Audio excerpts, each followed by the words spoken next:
Life. I have good days and bad days. We only get one, Just a lot of emptiness in my heart. and we may never know when it'll end. Just didn't work out the way we planned. It was a seemingly perfect day. 2 years ago, the air was cool, the water was a little rough, but Roy May had set out to fish with his brothers. Everything was going good till we got out there and the motor just wouldn't run anymore. It just went dead on us and wouldn't crank. So the boat drifted, faster and faster. And he got down where that rough water come out of the lake was, and there just wasn't nothing they could do.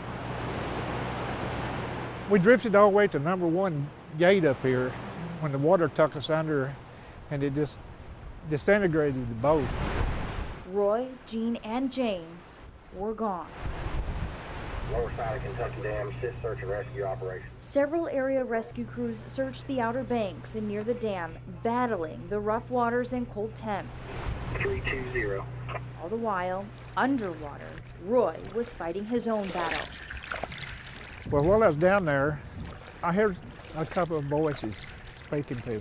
The first voice was telling me, it said, you can forget everything up above. Said, you got nothing up there no more. Said, everything up there you had is gone. Said, you're down here now. Said, you got a mouthful of water. Why not make it easy on yourself? Take a little more water. You can fight it if you want to, but you're not gonna make it. And then this other voice spoke, said, you still got your family up there. What are you gonna do? I said, please forgive me, Father, please help me. And from that time on, I started trying to dog paddle, I guess you'd call it. Roy was rescued nearly 100 yards from where he went in. There's no reason I could have made it. I mean, there's no way I could make it on my own. I can't swim, one thing. Life. It's just God's grace that I'm here to tell this story. His brothers, not so lucky. I never thought it in my mind at one time that I'd lose my brothers that day.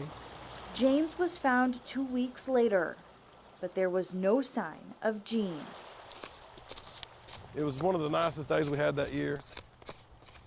Until 2 years later, I just walked right up on it. when life brought Keith Peak to the Outer Banks of the Tennessee River to arrowhead hunt. I never even stopped there. When I drove by it in my boat, something just told me to go over there and down Arrowhead. And I almost pulled right up to it. Buried halfway in the sand, human remains.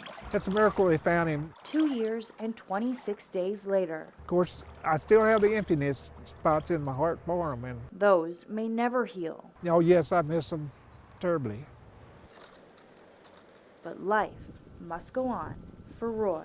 It's such a relief to know that they're there by mom.